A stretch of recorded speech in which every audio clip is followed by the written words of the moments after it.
devenir riche ne s'apprend pas à l'école. Le besoin est bien réel. Si vous jetez un coup d'œil à la vie d'une personne qui travaille dur et qui possède une instruction dans la moyenne, vous verrez que son cheminement est semblable à celui de bien d'autres. L'enfant naît et fréquente ensuite l'école. Ses parents sont fiers et ravis car leur enfant excelle, obtient des notes de passable à bonne et est accepté plus tard dans un collège. L'adolescent décroche un diplôme, se dirige éventuellement vers le 3e cycle d'université, puis il agit exactement selon son conditionnement. Il recherche une carrière ou un emploi sûr et stable. Le jeune trouve cet emploi peut-être à titre de médecin ou d'avocat, ou bien il s'enrôle dans l'armée ou travaille pour le gouvernement. En général, il commence à gagner de l'argent, il accumule les cartes de crédit et il se lance dans les achats si ce n'est pas déjà fait. Ayant de l'argent à flamber, cet adolescent se rend dans des endroits où se tiennent d'autres jeunes semblables à lui. Ils y rencontrent des gens, sortent avec certains et parfois ils se marient. La vie est merveilleuse de nos jours car maintenant les hommes et les femmes travaillent. 2 revenus représentent un bonheur suprême. Ils se sentent couronnés de succès, leur avenir s'annonce brillant et ils décident d'acheter une maison, une automobile, une télévision, de prendre des vacances et d'avoir des enfants. Le joyeux petit bout de chou arrive, la demande d'argent comptant se fait pressante, l'heureux couple décide que la carrière est d'importance vitale et chacun se met à travailler plus dur en quête de promotion et d'augmentation de salaire. Cette augmentation arrive en même temps que la naissance d'un autre enfant, de même que la nécessité alors d'acquérir une maison plus grande. Ils travaillent encore davantage, deviennent de meilleurs employés, de plus en plus dévoués. Ils retournent aux études pour se perfectionner afin de pouvoir gagner plus d'argent. Il arrive même qu'ils cumulent un second emploi. Leur revenu grimpe, mais la tranche de leur barème fiscal, les taxes foncières de leur nouvelle grande maison, leurs taxes pour les cotisations sociales et toutes les autres contributions augmentent. Ils encaissent leur gros salaire et se demandent ensuite où est passé tout l'argent. Ils achètent des fonds communs de placement et leur épicerie avec leur carte de crédit. Leurs enfants atteignent l'âge de 5 ou 6 ans et il devient impératif de mettre de l'argent de côté en vue du collège et de faire des économies en pensant à leur retraite. Cet heureux couple, dont les conjoints sont âgés de 35 ans, est maintenant pris au piège du rat race, ou l'engrenage, pour le reste de leur vie active.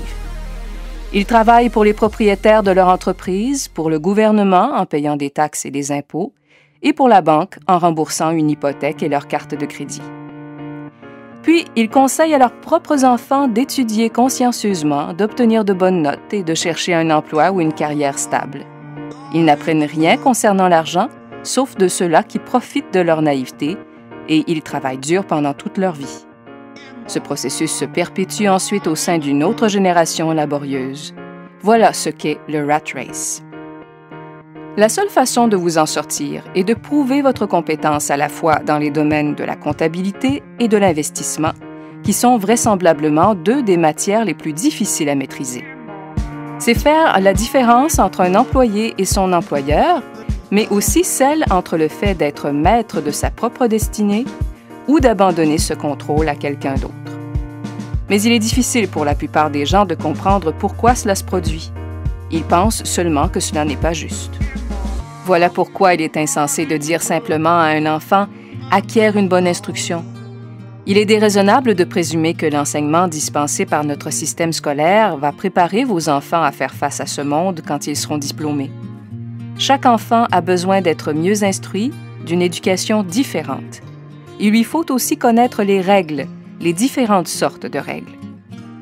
Il y a les règles de l'argent auxquelles les riches se conforment, et il y a celles que 95% de la population observe. Et 95% des gens apprennent ces règles à la maison et à l'école. C'est pourquoi il est risqué de nos jours de dire simplement à un enfant « étudie avec ferveur, puis cherche-toi un emploi ». À l'heure actuelle, l'enfant a besoin d'un enseignement plus raffiné, plus subtil, et le système en cours ne remplit pas ses engagements. Peu m'importe le nombre d'ordinateurs qu'on place dans une salle de classe ou combien d'argent les écoles dépensent. Comment le système d'éducation peut-il inculquer une matière qu'il ne connaît pas? Comment donc un parent peut-il enseigner à ses enfants ce que l'école ne leur apprend pas?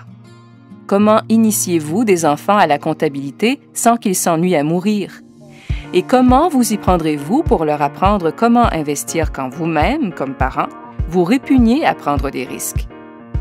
Au lieu d'enseigner à vos enfants à ne pas prendre de risques, je crois qu'il est préférable de leur enseigner à être plus avisés.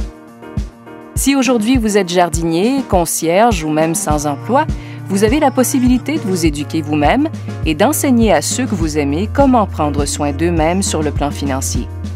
Souvenez-vous que l'intelligence financière est ce processus mental au moyen duquel nous résolvons nos problèmes financiers. Nous faisons face de nos jours à des changements technologiques mondiaux aussi importants et même plus décisifs que ceux que l'humanité a connus par le passé. Personne ne peut prédire à coup sûr l'avenir, mais une chose est certaine, nous sommes à l'aube de changements qui iront bien au-delà de notre réalité présente. Qui sait ce que l'avenir nous réserve? Mais quoi qu'il advienne, nous avons deux choix fondamentaux. Ne pas prendre de risques ou se montrer avisé en vous instruisant, en formant et en éveillant votre propre génie financier et celui de vos enfants.